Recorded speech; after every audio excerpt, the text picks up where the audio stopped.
Kita harus percaya bahwa orang tua Nabi SAW memang kafir.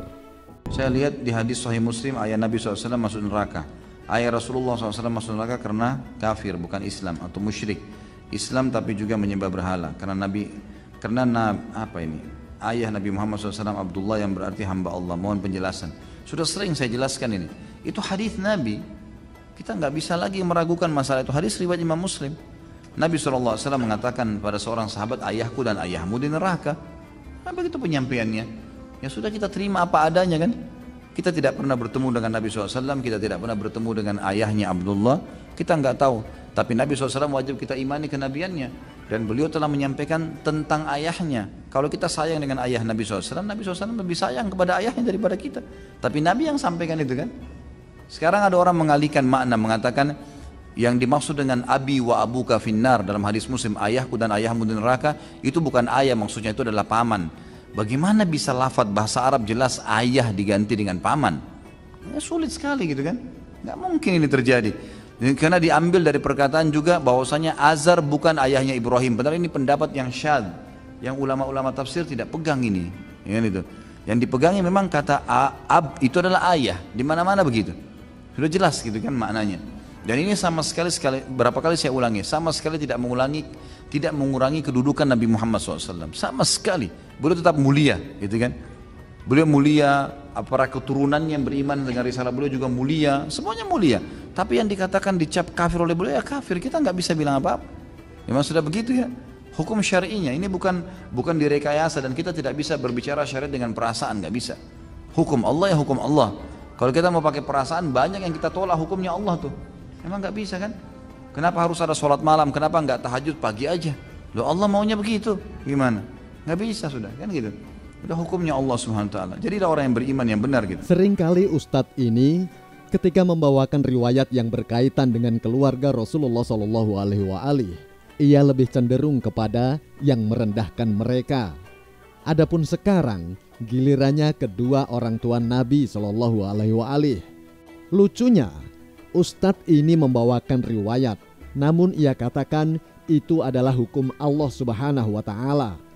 Mari kita lihat apa komentar alim besar yang bermadzhab Ahlus Sunnah wal Jamaah sebagai mufti di negerinya, yaitu Mesir, yang pastinya ilmunya jauh lebih alim dari Ustadz ini.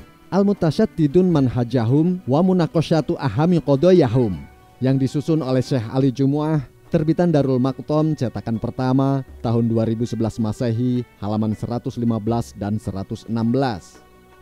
Ali Jumu'ah berkata, di dalam bab hukum terhadap kedua orang tua Nabi SAW dengan neraka pada hari kiamat. Satu masalah mereka yang menyakiti perasaan seluruh muslimin bila mendengarnya, yaitu mereka menyatakan bahwa nasib kedua orang tua Nabi Muhammad SAW adalah di api neraka pada hari kiamat. Masalah itu yang jika kita kaitkan dengan masalah-masalah lainnya, tentu pasti kita akan kacau.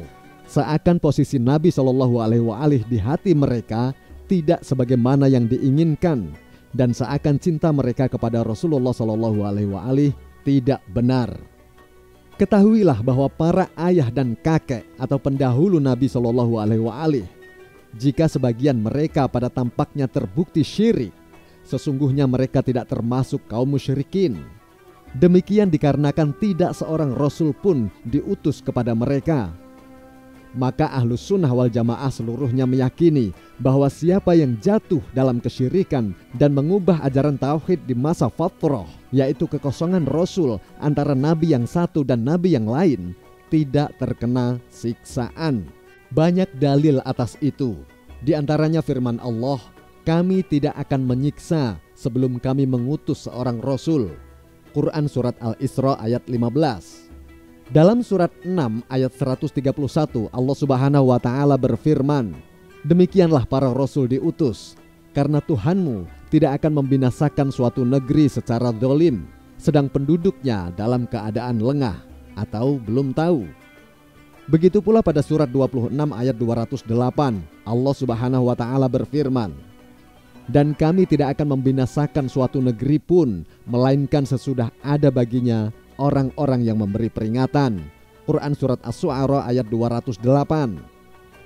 Mereka kami utus selaku rasul-rasul pembawa berita gembira dan pemberi peringatan, agar supaya tidak ada alasan bagi manusia membantah Allah sesudah diutusnya rasul-rasul itu. Quran surat An-Nisa ayat 165. Inilah ayat-ayat yang menunjukkan apa yang diyakini para pengikut kebenaran dan Ahlus Sunnah wal Jamaah. Jelas sekali Syekh Ali Jum'ah membawakan ayat-ayat suci yang terjamin keterjagaannya mengenai orang tua Nabi SAW.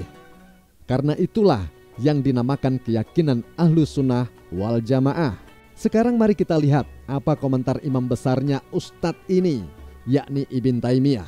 Minhajus Sunnah An-Nabawiyah karya Ibn Taimiyah jilid 8 halaman 285, terbitan Jami'ah bin Sa'ud, cetakan tahun 1986 Masehi. Ibn Taimiyah berkata, yang ketiga, dikatakan sebelum Allah mengutus Muhammad SAW, tak seorang pun yang beriman dari Quraisy, baik laki-laki, anak kecil dan perempuan, serta 3 khalifah dan tidak pula Ali. Jika dikatakan tentang 3 khalifah bahwa mereka pernah menyembah patung, demikian halnya anak-anak, yaitu Ali dan lainnya. Jika dikatakan kafirnya anak kecil tidaklah seperti kafirnya seorang yang baligh, dapat pula dikatakan imamnya anak kecil tidaklah seperti imamnya seorang yang baligh. Maka kukuhlah bagi mereka yang baligh hukum iman dan kufur. Juga bagi Ali yang belum baligh, sementara anak yang lahir dari kedua orang tuanya yang kafir, berlaku atasnya hukum kufur di dunia. Di sini Ibn Taimiyah mengatakan bahwa anak yang lahir dari kedua orang tua yang kafir dihukumi kafir pula di dunia ini. Pertanyaan yang mengerikan dan membahayakan bagi kelompok Wahabi adalah mereka meyakini bahwa ayah dan ibu Nabi SAW adalah kafir. Maka dengan kaidah yang dinyatakan Ibn Taimiyah sebagai imamnya Ustadz ini bahwa Nabi SAW adalah kafir pada masa kecilnya, na'udzubillahi min dzalik. Apakah mereka meyakini itu? Jika tidak meyakininya, maka kelompok Wahabi tersebut telah mengakui akan keimanan kedua orang tua Nabi SAW. Mari kita lihat bagaimana redaksi hadis yang dijadikan sandaran oleh Ustadz ini dan rombongannya di dalam mengkafirkan orang tua Nabi SAW. SH Muslim, terbitan Darul Fikr, cetakan pertama tahun 2003, halaman 127. Dari Sabit, dari Anas, bahwa seorang bertanya kepada Rasulullah SAW, "Di mana ayahku?" Beliau SAW menjawab, "Di neraka." Manakala orang itu berlalu pergi, beliau SAW memanggilnya kembali seraya bersabda, "Sesungguhnya ayahku dan ayahmu di neraka." Sekarang mari kita lihat bagaimana komentar imam besarnya Ustadz ini, yaitu Al-Utsaimin, di dalam menyikapi hadis-hadis yang terdapat dalam kitab Sahih Muslim. Syarah Riyadus Shalihin karya Al-Utsaimin, salah satu ulama Wahabi, jilid 6, terbitan Madarul Waton, cetakan pertama tahun 1427, halaman 674-675. Setelah menukil salah satu riwayat di Sahih Muslim jilid 2, halaman 621, hadis nomor 2789, bahwasanya Allah menciptakan tanah dan seterusnya. Al-Utsaimin berkata, hadis ini diriwayatkan oleh Imam Muslim dan para ulama mengingkari hadis tersebut. Kami tegaskan, salah satu riwayat di Sahih Muslim diingkari oleh para ulama karena hadis tersebut tidak sahih dan tidak benar berasal dari Nabi SAW, disebabkan bertentangan dengan Al-Quranul Karim. Dan apapun yang bertentangan dengan Al-Quranul Karim, maka hal tersebut batil. Kami tegaskan, apapun yang bertentangan dengan Al-Quranul Karim, maka hal tersebut batil. Sementara riwayat yang dianggap sahih oleh Ustadz pintar ini tentang orang tua Nabi SAW meninggal dalam keadaan kafir, bahkan masuk neraka, sangat bertentangan dengan ayat-ayat Al-Quran yang telah disebutkan oleh Ali Jum'ah dalam kitabnya. Juga mari kita simak pernyataan dari seorang ulama Wahabi yang terkenal sebagai peneliti hadis-hadis, yaitu Syu'aib Al-Arnaud. Dalam kitab Tahrir Takrib At-Tahdzib karya Bashar Awad Ma'ruf Syu'aib Al-Arnaud, jilid 1 halaman 22, terbitan Muassasah Ar-Risalah, cetakan pertama tahun 1997. Jika datang suatu hadis kepada kita, hendaknya disandarkan hadis tersebut kepada redaksi sahih yang mana dia berkedudukan kaidah umum, yaitu Al-Quranul Karim. Jelas sudah pernyataan dari para imam ustadz ini, bahwa setiap hadis dari mana atau kitab apapun sumbernya, wajib disodorkan kepada Al-Quran. Jika sesuai dengan Al-Quran, maka kita terima. Namun jika bertentangan dengan Al-Quran, pasti kita tolak. Juga mari kita simak imam dan sekaligus kebanggaan bagi kelompok ustadz ini, yaitu Al-Albani di dalam mengomentari kitab Sahih Bukhari dan Muslim. Kitab Silsilah Ahadits Shahihah karya Al-Albani jilid 6 bagian 1 halaman 93, terbitan Maktabah Al-Ma'arif, cetakan pertama tahun 1996 Masehi. Al-Albani berkata, ini merupakan penyimpangan di dalam hadis. Dari puluhan contoh hadis yang menunjukkan akan kebodohan sebagian orang yang baru belajar dan mereka yang fanatik buta terhadap Sahih Bukhari dan Sahih Muslim. Mereka memastikan bahwa semua yang terdapat dalam Bukhari dan Muslim adalah sahih. Sementara sebagian penulis yang tidak menjadikan Bukhari dan Muslim sebagai patokan, mereka menolak keduanya apa-apa yang tidak sesuai akal dan keinginan mereka. Jelas yang dikatakan oleh Al-Albani sebagai imam besar ustadz ini, bahwa yang fanatik buta terhadap kitab-kitab hadis adalah tak ubahnya seperti bocah-bocah kecil yang akalnya belum sempurna. Lalu ustadz ini keberatan kalau sebutan abun yang berarti ayah diartikan sebagai paman. Mari kita simak firman Allah Subhanahu wa taala berikut ini. Quran surat 2 ayat 133. Apakah kamu menjadi saksi saat maut akan menjemput Yakub ketika dia berkata kepada anak-anaknya, apa yang kamu sembah sepeninggalku?